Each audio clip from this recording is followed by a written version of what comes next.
మీడియాకు స్వాగతం. టైరాయిల్ మాఫియాపై దాడులు. ఏలూరు జిల్లా ఎస్పీ ఆదేశాల మేరకు నిఘావర్గం టీం ఆపరేషన్లో ఆయిల్ మాఫియా గుట్టురట్టు. ఏలూరు జిల్లా భీమడోలు మండలం అంబర్పేట పంచాయతీలోని హానికరమైన కెమికల్స్ తయారు చేస్తున్న వారిపై కేసు నమోదు.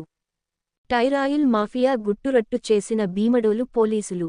గణపవరం మండలం పిప్పర గ్రామానికి చెందిన ముదునూరి సత్యనారాయణ రాజు, భీమడోలు మండలం అంబర్పేట పంచాయతీ కొండ్రెడ్డినగర్ శివారులో ఎటువంటి లైసెన్స్ లేకుండా పాత టైర్ల నుండి ఆయిల్ తీసి దానిలో కొండ్రెడ్డినగర్ గ్రామానికి చెందిన దంపనబోయిన ఆంజనేయులు ద్వారా హైదరాబాదుకు చెందిన కృష్ణ అను వ్యక్తి సప్లై చేస్తున్న మెడికల్ వేస్ట్ లిక్విడ్లో కలిపి వాతావరణాన్ని కలుషితం చేస్తూ ప్రజల ఆరోగ్యానికి హాని కలిగే విధంగా అక్రమంగా వ్యాపారం చేస్తూ హానికారక కెమికల్స్ తయారు చేస్తున్న వారిపై పలు సెక్షన్ల కింద కేసు నమోదు చేసి దర్యాప్తు చేస్తున్న భీమడోలు పోలీసులు. విశ్వసనీయ వార్తల సమాహారమే మన కింగ్ మీడియా.